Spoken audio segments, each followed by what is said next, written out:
Hello, Titan family, and welcome to our inaugural episode of Fram and Friends that we're doing 100% virtually. It is also our first episode with two guests, and it's our first episode with a video component. So a lot of firsts, and I'm really excited. And I know Fram is really excited too. So without further ado, here's your host and our president, Fram Virjee.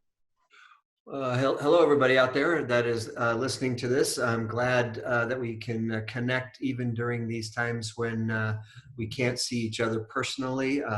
I have the pleasure of seeing everybody that I'm talking to right now on the screen, which is helpful to me. I don't know if that makes me a visual learner or something or not, but I like seeing the people that I'm talking to much better than just talking to people on the phone.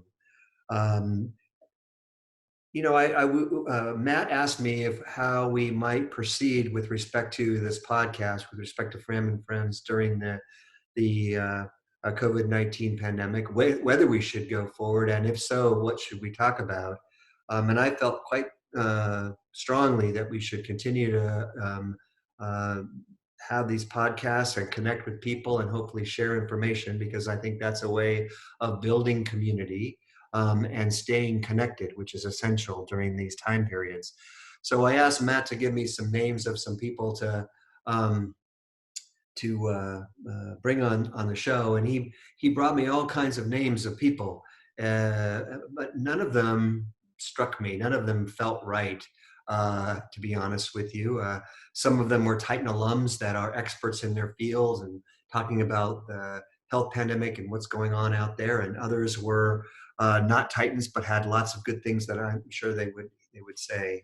And then a couple of days ago, an email went out to the Titan community that went out from my two guests, where two amazing women who are consummate professionals, but also just warm, inviting, and wonderful people, took a risk and put their name out there saying, I know these are isolating times. I know these are times when we are craving connection. And we want to facilitate that opportunity to have those discussions. I have to tell you, I was completely touched by it, but also empathized with it completely. And I thought, okay, there we go. Matt said, I think we found our two guests. And I said, without a doubt. And so I want to introduce my two guests. They are people that I know well from working with them on campus. They are great partners with us on the Academic Senate, is where I see them most of the time. But they are amazing faculty members and amazing community members. And I'm going to let them introduce themselves and tell a little bit about themselves. But I want to introduce Michele Wood and Kristi Kanel. And Michele, why don't you go first? Why don't you share with us, Michele, your background and how maybe you came to talk to Kristi about going ahead and putting yourselves out there and offering this opportunity. Sure. I'm chair of the Department of Public Health. Kristi and I are in the same college. My background and training is in psychology, community psychology, and public health. And I research behavior change interventions and messaging around disasters. How do you write messages so people take appropriate protective actions? Kristi and I are colleagues and friends. We chat in the Senate. We both had the exact same response to the unfolding epidemic and had concerns about the well-being of our community. And so in our conversations, we kept bringing this up, and that's how Kristi's done more of this formally. And we were happy to work together. Kristi, how about you? What was it that made you think about this? Tell us a little bit about who you are and your background, and how you and Michele got collaborating on this. Sure. I'm a professor and chair of the Department of Human Services. My specialty is in the field of crisis intervention, and I actually had been a community psychotherapist since 1983 when I became a licensed therapist. And I started working in the field of community disaster and doing what's called trauma response and critical incident debriefing, and really did a lot of research on crisis intervention, which was based on a the Coconut Grove fire. And so the idea of the community needing to have sessions to talk is something I've researched and studied and teach, created a course, and I have a whole book on it and everything. And it's used around in many, many places for many situations. So Michele and I were speaking. We're both from the College of Health and Human Development.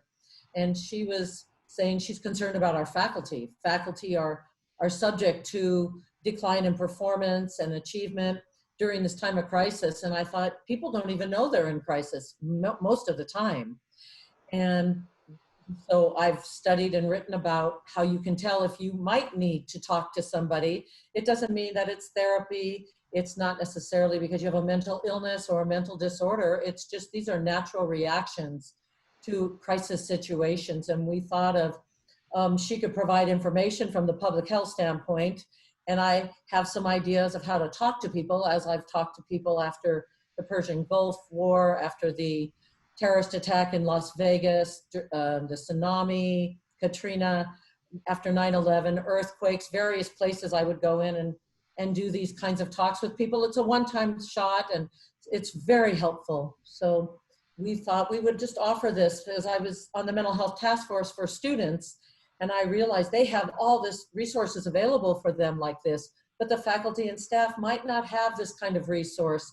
And we really have to take care of our faculty so that they can perform and teach and be there for students, give them a life vest to put on so that they can take care of others. Well, you all who are listening to this can't see this, but it is quintessentially perfect that I'm looking at these two women, and behind Kristi, I see a dream catcher up on the wall that just automatically makes me think about the peacefulness of what that represents. And behind Michele, she's got a backdrop of beautiful trees. It's almost like she's in the middle of a forest. And yeah, so there you go. So I already get a sense that you know exactly how to do this, folks. So let me ask you a question. What does, as experts and as researchers in this area, what does our research tell us about people, how people respond to this kind of a situation when there's so much stress and there's so many unknowns and our worlds are turned upside down? Shall I take that, Michele? You start. Yeah. All right. Yes. What we found is that we have different areas that can be affected behaviorally, changes in behavior, being more aggressive perhaps, or being lethargic. Physically, it can affect us, draining our energy. Psychosomatic illnesses increase. Socially, impaired social relationships with our children, with our spouses, with our friends, and with our students. And then cognitive impairment, poor memory, concentration. So there's a variety of ways in which we can be affected and not even know that it's connected to the crisis situation that we all find ourselves in.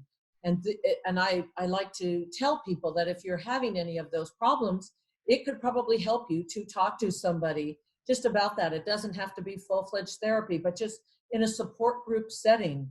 The results of these groups like this are incredible. It's amazing how it really helps people overcome it. And I would add that in public health, we think of health as more broadly than just physical health. And I think the same is probably true in human services and other fields. But health is a broad concept that includes things like our social well-being, our emotional, our spiritual, and other aspects of health and well-being. And when we're under stress and experiencing the unknown, we don't know what's going to happen, and we're feeling pressured. We suffer in all of these areas, and it's not, our campus has done a great job moving quickly to protect people's physical health.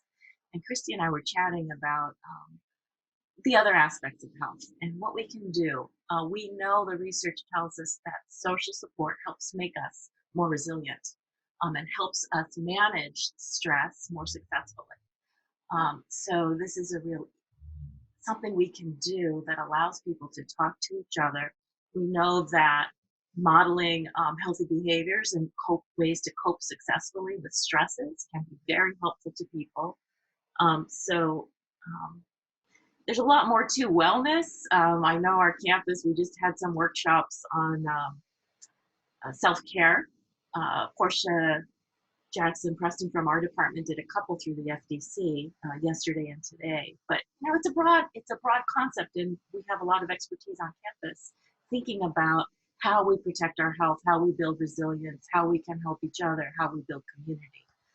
And I wanted to add on to that. Many times the FDC trainings are excellent. They provide education and information, and yet we find there's a little bit more needed than that. Sometimes validation of emotional response and people hearing that and hearing the universality amongst other people is very reassuring. And also catharsis is very helpful.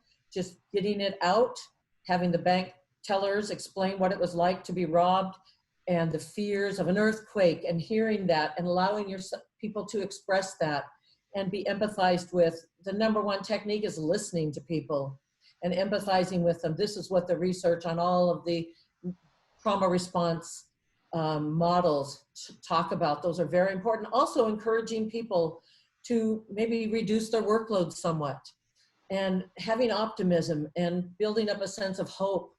All of these things, hopelessness, helplessness, worthlessness, these are things we're very concerned about for people who might be suffering from depression. We get very concerned when those build up inside of a person, and being too much alone, spending too much time alone in your own head can be not a good thing for many people. Yeah, well, no one wants to spend any time in my head with me. It's just not pretty. You know, it's interesting because when I hear you both speak about this, it is actually very intuitive and very, it is maybe almost stating the obvious, but it's something that you don't think about and that you don't appreciate. Of course, you know, we all know the allegorical studies that are done about people live longer who have a strong social structure, who have groups of friends, who stay with their partners over a long period of time. Men do better if they have a social network of men who they can go to and be themselves and actually open up and be transparent and be authentic. And women, of course, the same way. And so it sounds like what you're saying is those are things that are always important to us from a holistic health standpoint, but they become particularly acute and it becomes particularly important in times of crisis.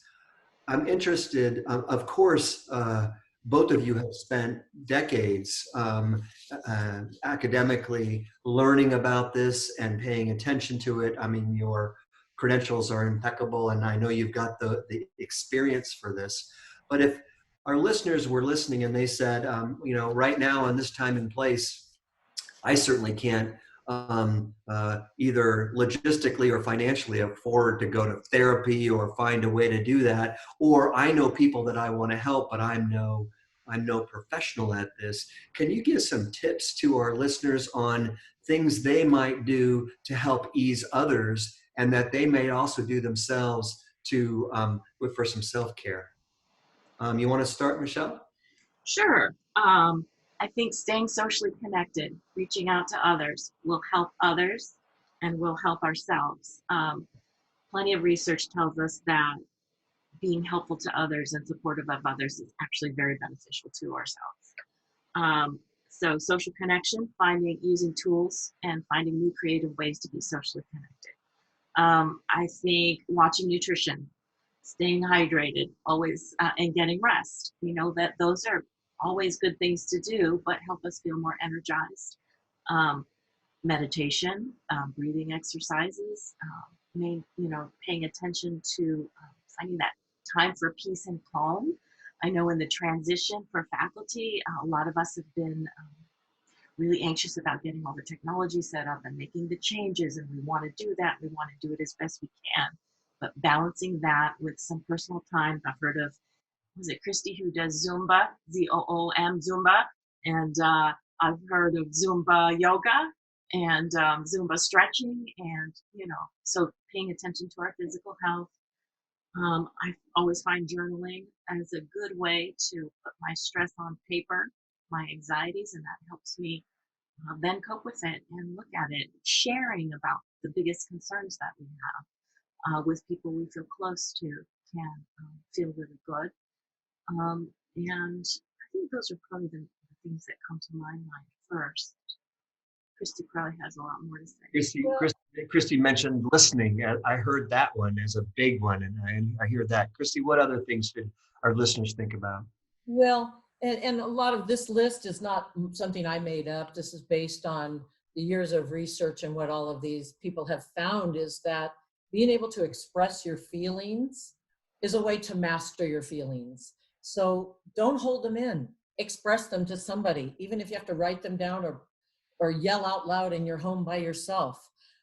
This is one of the things we do when we run these kind of support groups. Get your feelings out, because that's how you master them and gain a sense of control over how you're feeling.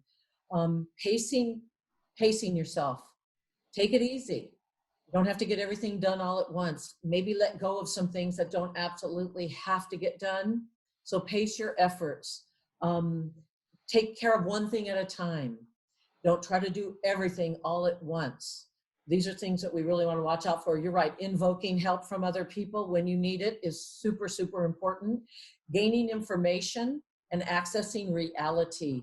So make sure that you watch reality. I did a study with veterans coming back from Iraq and Afghanistan. And interesting, one of the things they said that bothered them that they don't want to do is watching too much TV, hearing the president and political components about things, reducing the politics involved in all of this, and just seeking information that's going to be objective and scientific and appropriate.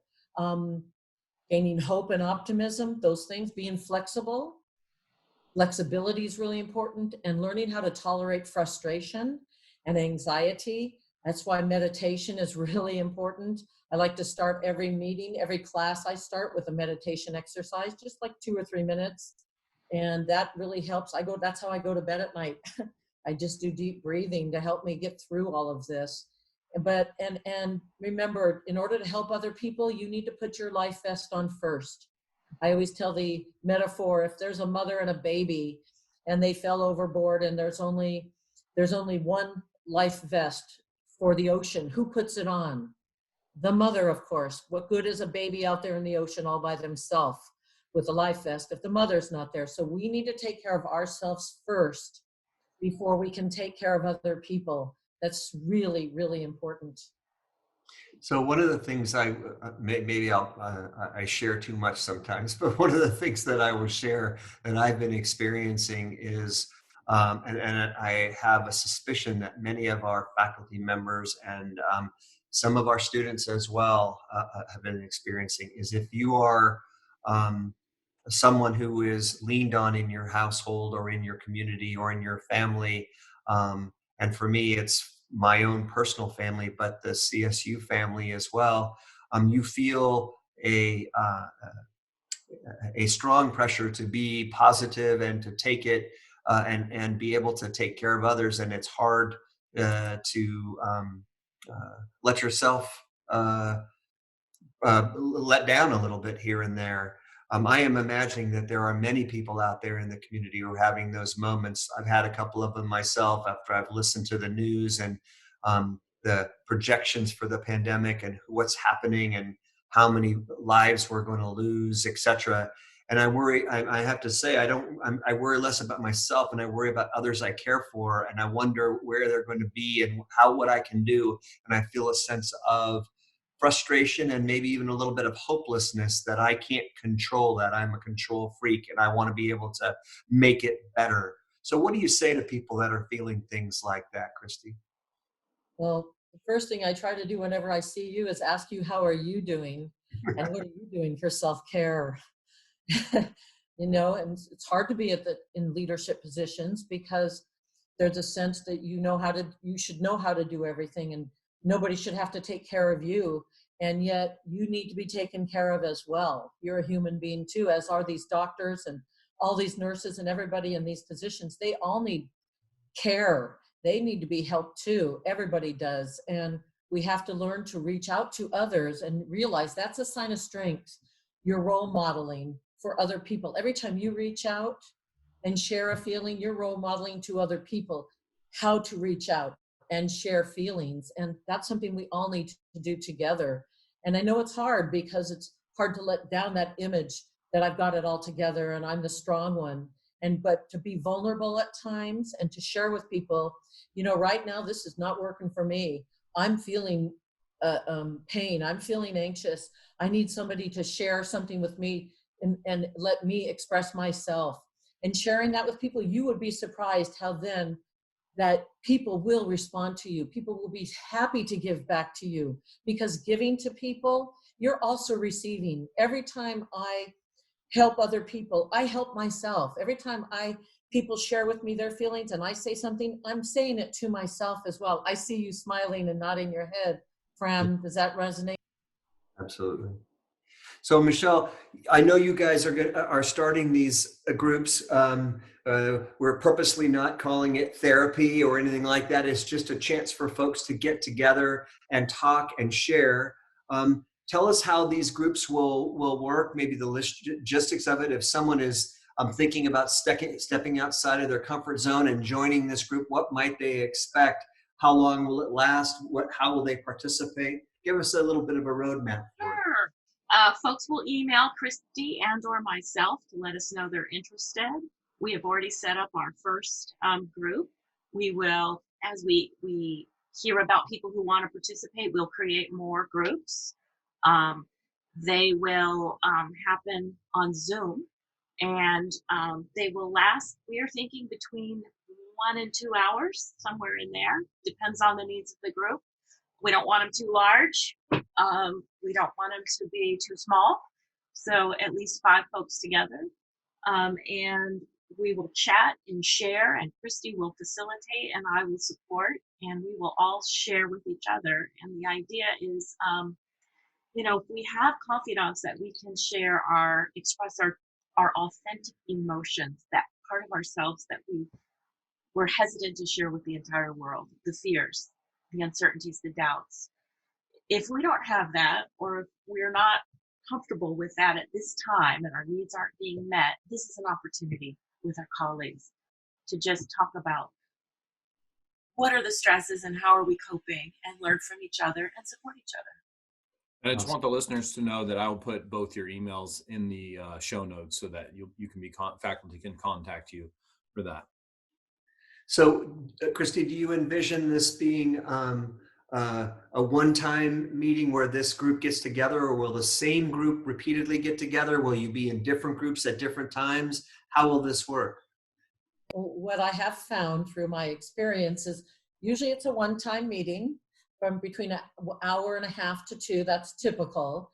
And that gives everybody a chance to fully express, get all their needs and feelings out, provide information. That's why it's great to have a person who knows a lot about epidemiology and to share certain information, but also people give each other information. So someone might want to know how to do homeschooling, how to deal with my child who's run around screaming, and we can all share together. I, as a professional, so-called psychologist, I shouldn't quote it, but as a professional, I seem to have a lot of information related to a lot of issues. And I know about PTSD, I know about various anxieties and depressions, that I can share information with people. It might even help somebody to find out, no, you're really not suffering from that. Okay, and that's I know I saw my doctor the other day because I had a pain in my heel. I showed it to him, I told him, and him telling me it's probably tendonitis, do this and that. I was so relieved to find out I didn't have a hairline fracture, which I self-diagnosed, okay? So sometimes hearing what you don't have can be very relieving. And so I think that's a lot of what we do. We all share together, we listen, we empathize, we validate. And I have found after doing that, usually 1 or 2 people out of a group of 20, let's say, may want to be referred for ongoing kind of group or ongoing personal work. But that is not the typical. Once in a while that happens, and then I would be available to offer resources and talk to that person privately if somebody did want to get other resources other than these kind of groups like this. And then we can talk offline privately about that if somebody did want to know a little bit more, because I can educate about the process of therapy and I can help people with that as well. And it's my pleasure to do this. I'm not doing this for any kind of monetary reward or any points or anything. This is just my life's meaning in life and what I've done for the last 40 years in my life. And this is what I want to do. I'm no longer in private practice. So this allows me to continue with the skills that I've developed and honed for so many years. And it helps me, honestly. Every time I do it, it's very helpful for me as well. So Michele, I know one of the things that you spend a lot of time working on is public policy issues and what we ought to be doing as a society and institutionally with respect to these kinds of issues. Making lemonade out of lemons, this is a great time to be paying attention to that. We are our own crucible. We are our own experiment as we go through this together.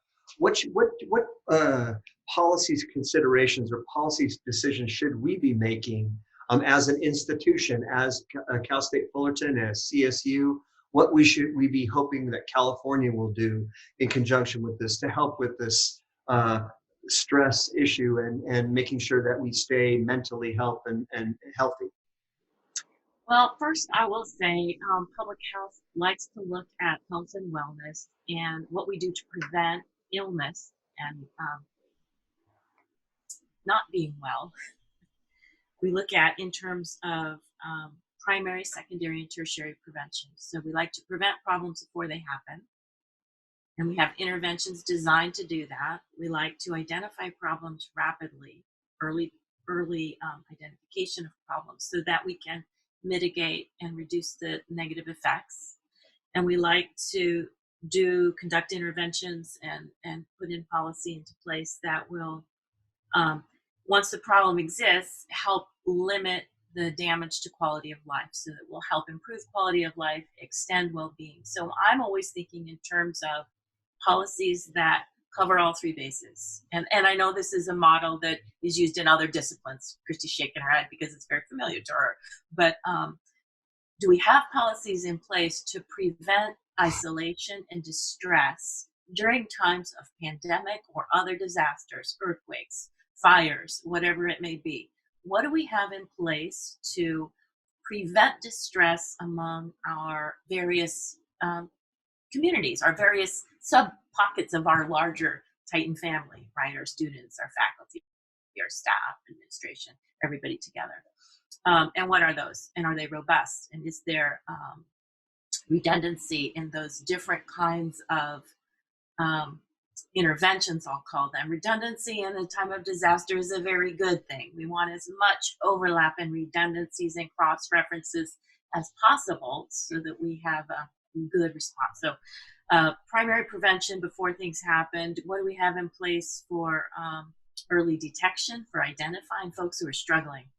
And just the email that our provost sent out, from Kristi and myself is one way to help people get identified quickly and help limit the impact.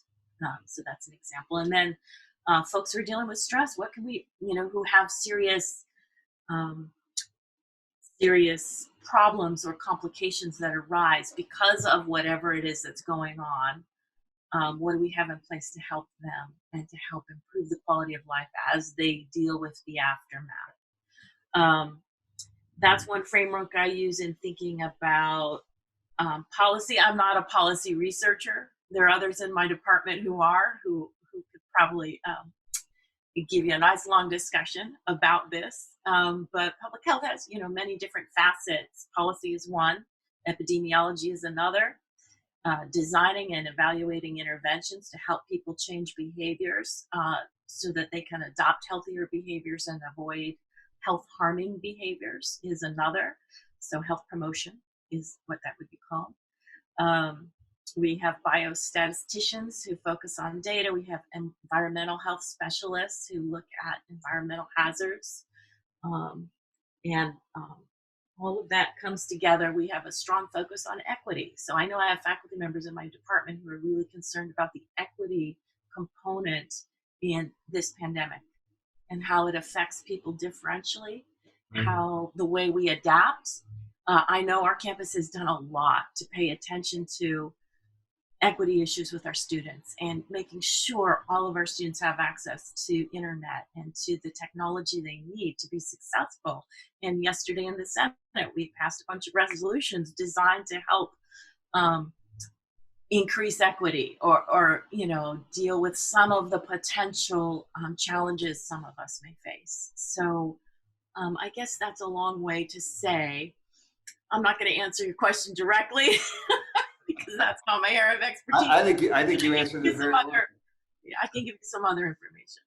I think you answered it very well. I guess one question I would ask is, what can the university do better right now to support your goals of promoting better wellness, holistic wellness, and mental health during this time period? And what lessons might we learn during this time period, which when this pandemic is over and when this crisis is over and when we're back to whatever our new normal is, we can actually continue to pay attention to good, strong mental health and holistic health, things that we should be doing as a university. Ideas, ladies, that you might like to share? I have some ideas. I do know that the whole field of crisis intervention started off in the 40s, and they had nothing like crisis intervention prior to that. It was just psychiatry and psychoanalysis. And these two people, Kaplan and Lindemann, they developed a program called preventive psychiatry, that if you can get to people early enough during crisis, that you can prevent them from having mental health problems later on. And we do know that we want to have early intervention because if you go too long, if you go more than 6 weeks and you're struggling and you haven't had any intervention, you will go back to functioning, but at a lower level than before, or you could possibly become suicidal or homicidal or non-functioning, because we use defense mechanisms to overcome our crisis states. And that really concerns me right now. The amount of people at home drinking and drugging and escaping and using defense mechanisms that are dangerous for when they come out of this. When we come out of the crisis situation, they're going to be left in this lowered state of functioning. It's not like they're going to go back to normal all of a sudden if they don't get the help. And I think educating faculty and staff as much as we do students about mental health and promoting it a little bit more for everybody on campus, and taking away the stigma about utilizing EAP programs, the employee assistance programs, and utilizing counseling services. You don't have to have a mental disorder to utilize those services. I think in general in our whole state and our policy, mental health should be part of medical health. I do not know why they separate that out. And people just need to be more educated about it and take away the stigma and shame about reaching out for help to people. And I don't know if we as a university can do more on that or not. I don't know that there are many faculty who know much about it, except people like in my college, my department, because we're all psychologists, so we all tend to know a lot about that. But I don't know that people in other fields have a good understanding about these things. I brought it up many times on the Senate floor about the need for people to understand lifelong learning and be required to take these classes. And I think that it's just paramount that faculty, not just students, know about this. Are you finding that the faculty that are responding to your email that was sent out by the provost are cross-disciplinary, or are you finding mostly from your college, or how's that? I don't think it's very cross-disciplinary. That's one of the issues, is that when you know about how useful it is to use interventions, you tend to use them more. There's a joke that therapists make up 45% of mental health clients because we know how useful it is. And that, I wish more people from other disciplines would join in, because they might not even know that they need it, because part of the training in our disciplines is self-monitoring, self-awareness, self-reflection. Those are huge parts of our disciplines. And so we pay attention to things like that, whereas maybe other people from other disciplines, they don't pay attention to it. They don't know about it. They don't have as much knowledge basically about it and insight. So they don't understand They don't see how the talking for an hour, how's that going to help things? They might not understand that it is very effective. And I mean, I've worked with people from the Big Bear fires, and the things I could tell you about how useful these events are. I mean, we brought somebody a brand new pack of underwear, and she was crying and saying somebody cared about me. And she was so much better just after that. And you remember after 9/11, all the flags that were put up on all the windows everywhere, going around and seeing that just makes a huge difference. The community support right now, the community phase, and this is something I wanted to get into a little bit. Community disaster goes through phases. We had the heroic phase where everybody's quarantining. We're all just staying safe and not getting hurt. And now we're kind of in a honeymoon period. Everybody's being nice to each other. We're stabilized out a little bit. But as soon as this is over and we're out of quarantine, then we enter into what's called the disillusionment period, where nobody's now taking care of everything. It's not as good. It's going to come back and it's going to hit hard that we're back.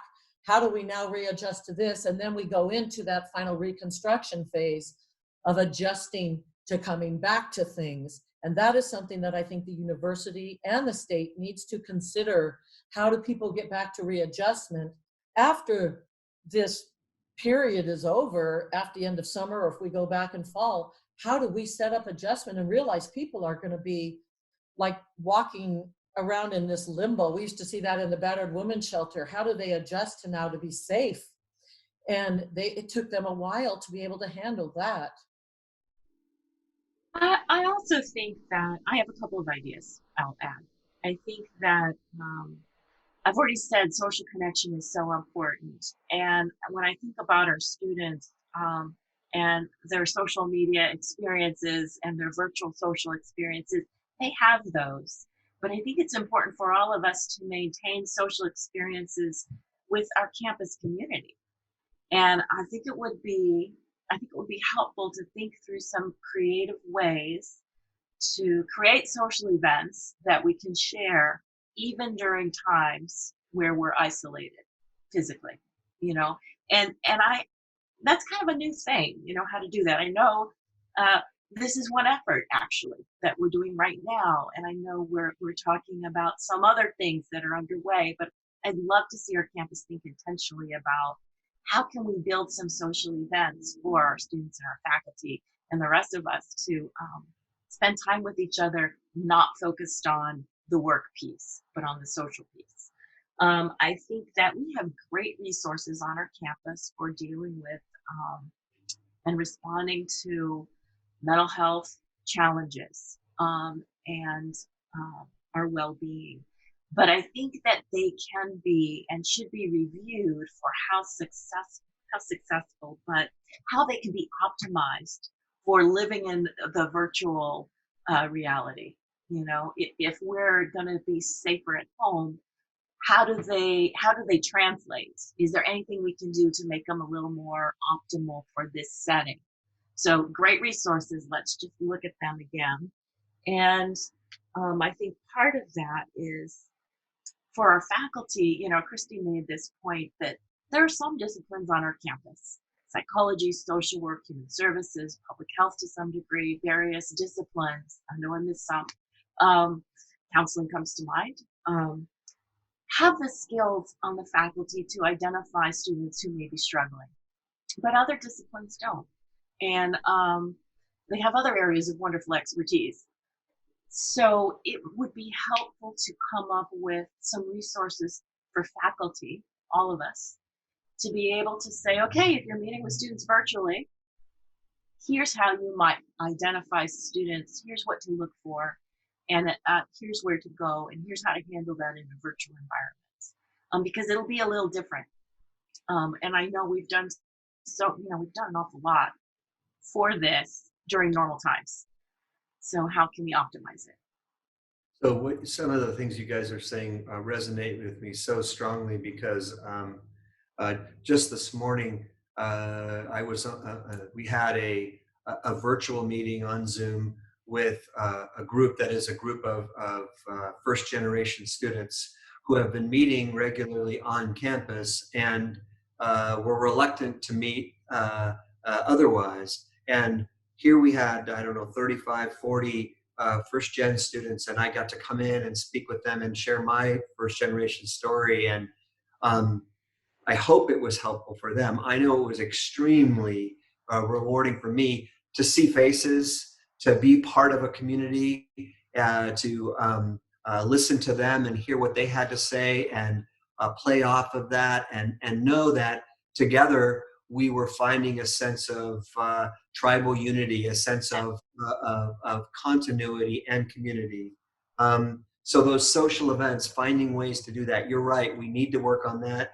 I've been saying what we did in the first 2 or 3 weeks of this was breathtaking. It really was. To move 40,000 students to virtual learning, to move 3,000 faculty members to virtual teaching, to move 6,000 employees to working from home, to get our students safe, to, all the things we've done. We got through the crisis phase that a little bit that Kristi was talking about. Now we're looking at getting our supplemental services, which just because they're supplemental does not mean they are not critical, up and running. So we've got our supplemental instruction up and going. We've got our tutoring up and going, and we've got our library research up and going. We need to get our virtual communities up and running. So our Diversity and Inclusion Center is doing that with the special populations, as is our Vet Center and as is our Male Success Initiative. But we have to find ways of connecting with everyone. I think that's so important. And then the one other thing that struck me about what you had to say, and this is so random, but it's really important. Our provost, her discipline is psychology. She is a clinical psychologist by training, and not only is she one of the most wonderful people in the world with one of the biggest hearts in the world, she actually, like the two of you, is a professional at this, and it's been incredibly rewarding for us as an institution to have someone with that approach in charge doing this. And then so I want to recognize Pam Oliver and what amazing things that she has done for us as a community. Yeah. Absolutely. And some of the things you're talking about are resonating in the data we're seeing, just with like the VPSA search that we've been having. If you look at the numbers, there's 200-300 people attending those virtually, which is a high number. If we were on campus, we may not have that many. So as we plan our town halls and our university award programs, as we first got into it, we wondered how many people are going to come to this. And now we're seeing people are really wanting this. They're wanting that community that you're talking about. Yeah, it was interesting. I was on a call yesterday with all the representatives from all the colleges in the area, talking to one of our representatives in Washington, D.C., to Congresswoman Sanchez. And everyone was saying they have record attendance in their classes. And not only do they have record attendance, they have record participation. People are asking questions because now you can do it by raising your hand virtually, by unmuting, by talking and chatting, and instruction is going on in the chat while the same time it's going on in the lecture, while the same time people are raising. I mean, it's really quite extraordinary. It is changing the face of how we're going to deliver instruction, that is for sure, into the future.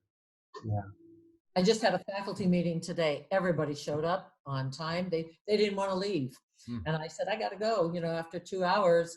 And, but I have noticed even with my faculty, they're in that phase. The honeymoon's over, honey. Summer's starting. We've got to, it isn't, we're over the crisis. And so they are, it's a new adjustment period. Each stage creates a new adjustment. So we really need to tune into the adjustment as each stage happens now that we're all safe. Yeah. Yeah, Michelle just shared an interesting statistic on the chat there. 220 people yesterday at Senate. Wow.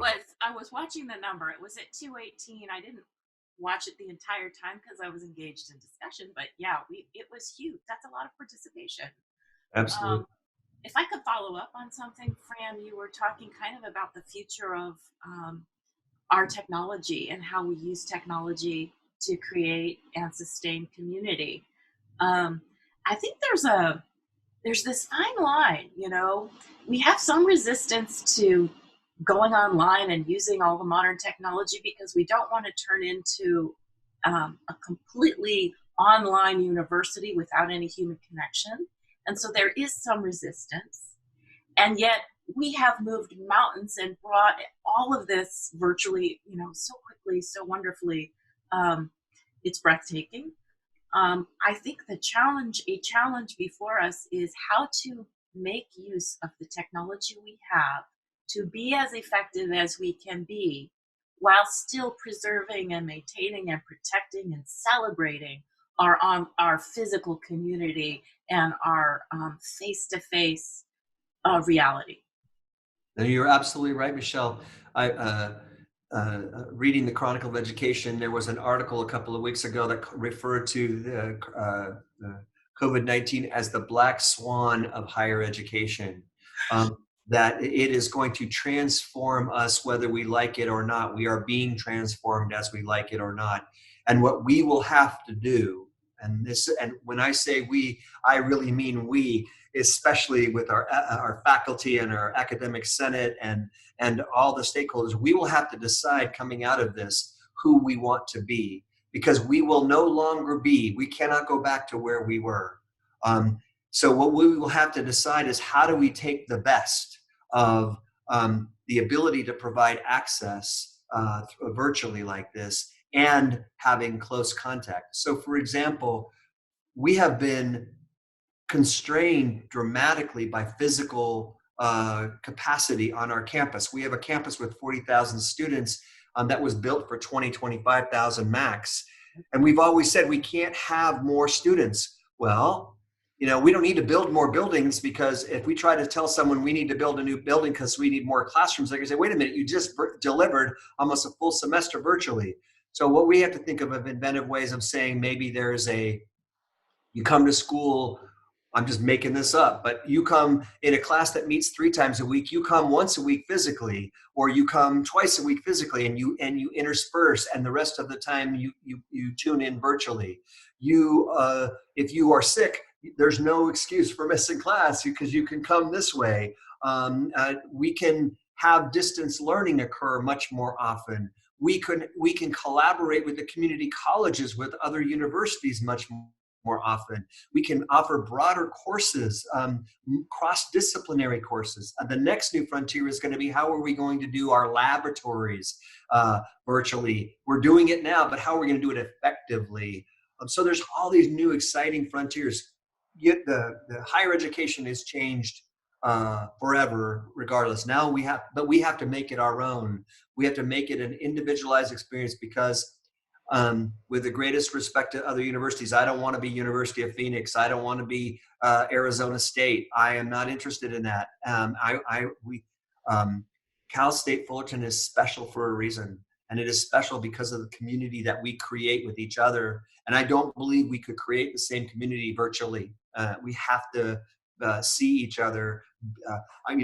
I can't wait to be standing in the middle of the quad and having kids running all around me and have 40,000 students and feel that and literally rest and saturate in it. It is who we are. So it's going to be very interesting. I want to make a comment about the humanistic factor. And scientifically and neurologically, there is something to the idea of having connection. I'd be interested to see if we emit the same mirror neurons virtually that we do when we're live with people, because there actually is a chemical response to people, looking at people's eyes and seeing that. And I don't know if we can get it virtually. I hope somebody's doing a study on that. But we really do need contact. We know we need that. We need physical contact, and this is going to be very difficult. They're saying no more shaking hands ever. I mean, I don't know how to move it. I also wanted to make another point you said about students who are sick can now come to class. Well, I forgot to mention that in my layout of what we need to do, which is people need to function in as many areas as they can. Stay functioning where you can. Try to keep structure and a routine, and get up and put your clothes on and do a routine. and don't just lie around and accept that learned helplessness. We have to have as much power, and that's why we were all giving and donating. I don't know if you remember this. We donated to the 9/11, to the Katrina Fund, and every liquor store you went, you put money in. And anything you can do to help others helps you feel more in control and less powerless. So I wanted to really make sure to get those things in. Function where you can. It helps you not feel so powerless about things. But know when to back off. That's what's really important. So Michele, I know I see in the chat you said something very sage as well, is that as we think about this technology, we need to be very, very careful and cognizant of equity and inclusion and opportunity, and making sure as our mission, as Cal State Fullerton, that's who we are. We are the great social equalizer and the best hope for many students to thrive socioeconomically. And you're absolutely right. We need to do that. We need to, that'll be part of the calculus of as to who we are and become. So we are running short of time. Of course, I feel like I could have this conversation with the two of you forever. Maybe this is my version of therapy. I really like it. This is great. But I want to give you both a chance to share any last thoughts or tips with our students, our faculty who might have tuned in, maybe a hopeful message for where we're going and how we're going to come out of that, and then we'll call it a wrap. Kristi, you want to start? Sure. I did want to mention that people are struggling now because it's been a long time that we're home with our families and our children, and can be some family and marital issues. We do see some increases in problems with that, and there is help available, and you're not alone. And I want you to know there are people who want to talk to you, who want you to reach out to them. It's really important to know you're not alone, and that people want to talk to you. I want to talk to you, and there's many others who would like to. And that's really important to keep in mind. And there is hope. Things are getting better. Our president, Fram, and our governor were on the spot. We are going to flatten the curve, and we are going to make everybody safe. We took definitive action. We are doing so good. That gives us hope. And we have to continue to have hope, and you need to keep being safe and do what you can do to help out. And I've been telling my students, by them continuing to go to school and learn, and teachers continuing to do their job, you are helping the broader community. You are doing something important for this world. It's meaningful. And it's really important to keep doing that. And your children, it's an opportunity to get closer to your children and to your spouses and to your significant others by kindness and shared kindness. And take a deep breath and do some meditation. And we're here for you. We're meeting on Tuesday. Please contact me or Michele if you would like to join in. We will start a new group the following week. So we're just going to keep doing this until people are no longer interested in it. It's helpful to everybody. And Fram, you're always welcome to join us as well. Okay, thank you. Michele, final thoughts? Yes, Kristi said that very eloquently, so I'm not going to try to restate any of that because it was perfect. I will add that the fact that our university is using evidence and data to make decisions and drive policy gives me a great sense of peace as a public health researcher. That means the world to me, so I'm happy about that. I think we know from research that when we can't control things, it's good to focus on what we can control, and that focusing on what we can be grateful for increases our happiness. And we have a lot to be grateful for, and we are part of this wonderful institution and this larger family. And as Kristi said, we're all in this together, and we're here for each other. So I would just encourage people to take care, all of us, to take care of ourselves and each other. And we will learn and grow through this whole experience. And to all the faculty listeners out there, again, Kristi and Michele's contact information will be in the show notes. You can email both of them or either of them to join one of these faculty sessions. So I want to thank you both for taking the time to do this. It was, the name of the show is Fram and Friends, and I got to do it with two friends, and that just makes me very, very happy. I'm so glad to be part of the Titan community with you. Titans, please, please, please stay safe, be healthy, and we'll see you very soon on campus. But in the meantime, there's going to be lots of opportunities to get together. Thanks so much. Take care, you guys. Thank you all. Thank you. Thank you for listening to Fram and Friends, a collaboration between Titan Radio and Cal State Fullerton. For more episodes like the one you just heard, visit titanradio.org.